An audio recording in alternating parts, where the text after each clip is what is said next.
It's Castlevania The Adventure from 1989 for the original Nintendo Gameboy.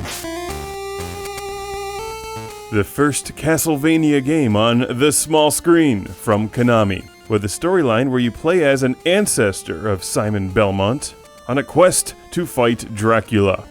And many, many rolling eyeballs that explode when you hit them with a whip.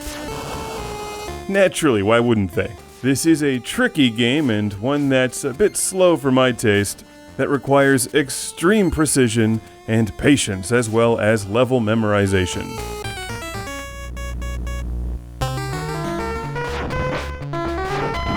I'm playing Castlevania The Adventure in this review with a Game Boy Advance SP as well as the Super Game Boy, where I can apply some awesome backgrounds that enhance the Castlevania experience, like this.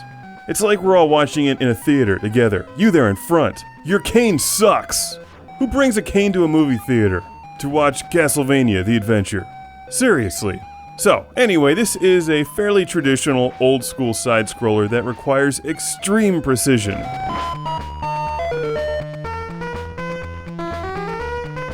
You're being scored for not only the enemies that you slaughter and the things that you collect, but also for how quickly you can complete the levels, which is tricky because you have to jump with such precision.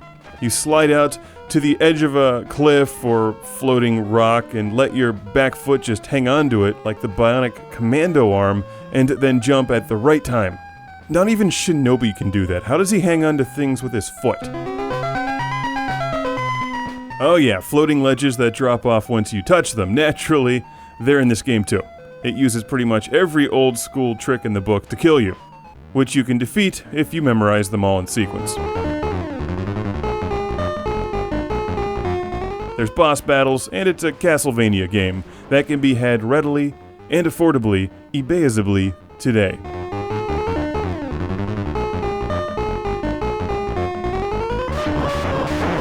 Yay, I made it without falling into a ravine. It's the jumping that always gets me. Let's change the backgrounds and liven this game up a bit.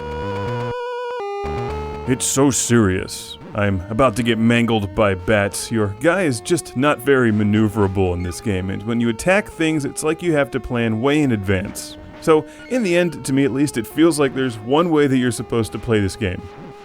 Only one path, and you've just got to figure out what that is. And then you refine it and go for a speedrun. So, as cool as Castlevania is, this feels very rigid, but way back in the day, I had a friend with this game. It was super awesome, because we were all busy playing Castlevania, I think Simon's Quest on the NES right around this time. And that game was the bomb. So this one was a micro mini bomb by comparison. When given the choice, I always went with Simon's Quest. But if you're the type that can't get enough Castlevania, then I hope that you haven't missed this one, because you can hit things with a whip.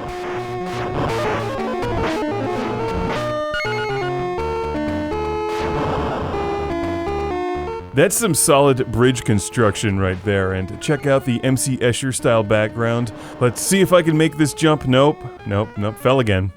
It's a good thing there's a soft landing down there in that bottomless pit. Let's try it again. This game was donated by Daniel, who also donated Battle Arena to Shinden and Yar's Revenge for the Game Boy a while back. Thank you for bringing back some memories. And for those who collect Game Boy games, then you probably already have this one, but if you don't, pick it up. It's super cheap.